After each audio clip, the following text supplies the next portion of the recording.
lodge ziyinza okubeera ennungi because of the time element, kubanga rento zisaba sente after 30 days.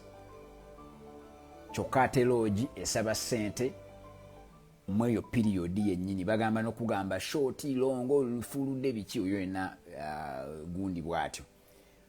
So olw'okubanga lodge business model yaayo yakumanaginga time nekozesa time bulungi, lodge eyinza okuleeta more sales. Rental challenge gyenina nazo nti zikozesa bubi time, zo zirinda 30 days. But the challenge is bw'oyingira lodge oba otandise okunoonya ekintu okukikolanga business, teweerabira nti rento olumala okuzimba amayumba abantu ne bagayingira, osobola okuddayo ewaka ne babeera nga ssente bazissa ku account. That's an investment. Naye lodge tosobola gikola bwotyo. Lodge is a business. Lodging is a business. Kubanga oyina welcoming a customer, oyina obeera ne customer care, oyina okebera oba toyi ekola, oyina okumubuuza oba anaabeera mu short oba longo, oyina okebera oba sapatu weeziri, tawulo bazoozezza, music kwali, eno fani ya muno tekola, ekitanda kyenyeenya nnyo. That is it. So management eyo eya lodge eyawukana nnyo ne management ya rental. Nti yo ya buli kadde, omuntu olina okufuba okulaba ayingidde. Omuntu asobola okubeera n'ennyumba z'abapangisa. Ati nga wano waliwo ennyumba z'abapangisa zennina, naye abapangisa tebandabanga nako. Tebampuliranga nako, ndowooza erinnya lyange baliraba wansi ku ndagaano. Tebandabanga nako.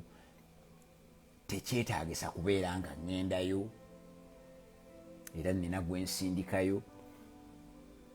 So it's a different ball game. Naye bw'ogamba nti ogenda kumanaginga lodge,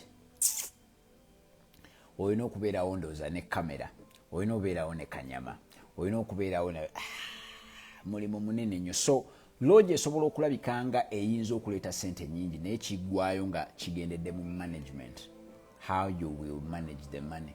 Kubanga kati okimanyi bulungi nti bwe tuyingira mu lodge tuli wakati wa bulungi na bubi.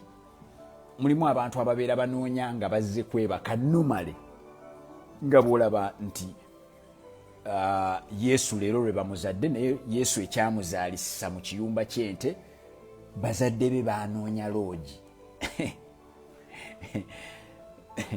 Lumu nina omwami namugamba, musajja gwe, lwaki okola bizinensi ya lodge ng'okimanyi nti eyo bizinensi ya bwenzi? Nampa answer esinga, n'agasebo, okimanyi nti Yesu yennyini okumuzaala bazadde be banoonya lodge ne zibula, kwe kuzaalira Yesu mu kiyumba ky'ente. So saagala otya kukola lodge nga olowooza nti zijja za bwenzi. Lodge waliwo abantu abali mu ginoonya genuinely, ng'abadde agenda oli n'amukubira n'amugaa tojja leero jangu enkya, oba emmotoka n'efiira ku kkubo, oba n'alwalira mu kitundu, oba n'abeera nga Yesu nga balina okumuzaala naye nga balina muzaala nga bamukwese ne banoonya lodge n'ebula. So oli wakati wa kukola bulungi na kukola bubi. Of course waliyo abantu abalala bajja okujja bagikozesa ebirala. Abaagala na bennyini basobola okujja ne basula mu lodge ng'ewaka wabatami, kyokka ate n'abenzi basobola okujja. Kati igwe akoze lodge, you are not promoting buseegu, you are not promoting actually business eyo ndowooza nsobola ogirambulirako bwentyo nti bw'ogamba nti nno okudiiringa mu bizinensi ya lodge obeera odiirinze mu buseegu na bwamalaaya biki, then kitegeeza buli omu ali mu bizinensi ya buseegu na bwamalaaya. Kubanga malaaya agenda kujjira ku booda, then n'owa booda tumunenye. Lwaki booda yamuleese? Malaaya omuntu gwagenda okwebaka naye ajja kujjira mu Uber oba special, then ne special etambuza bamalaaya nayo tugiwere. Malaaya akozesa make-up, malaaya akozesa wig, kampani etunda wig ng'eziguza bamalaaya nayo tulina okigamba lwaki oguza bamalaaya. Ndowooza olaba bwe kiddayo. So abantu abazimba lodge babonyebonye nnyo ng'abantu babanyigiriza nnyo ne bagaa mwe mu promotinga buseegwe business yabuse buli omu wootudde oli ku line ey'obulungi n'obubi, so kisinzira engeri gy'oteekawo controls. Naye kyembadde nja okugamba nti bw'oba otaddewo lodging, manya nti omulimu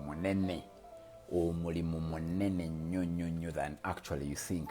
Abo abaana b'okozesa ssente bayinza ozikubbako bw'oba tolina control systems. You must run it as a business.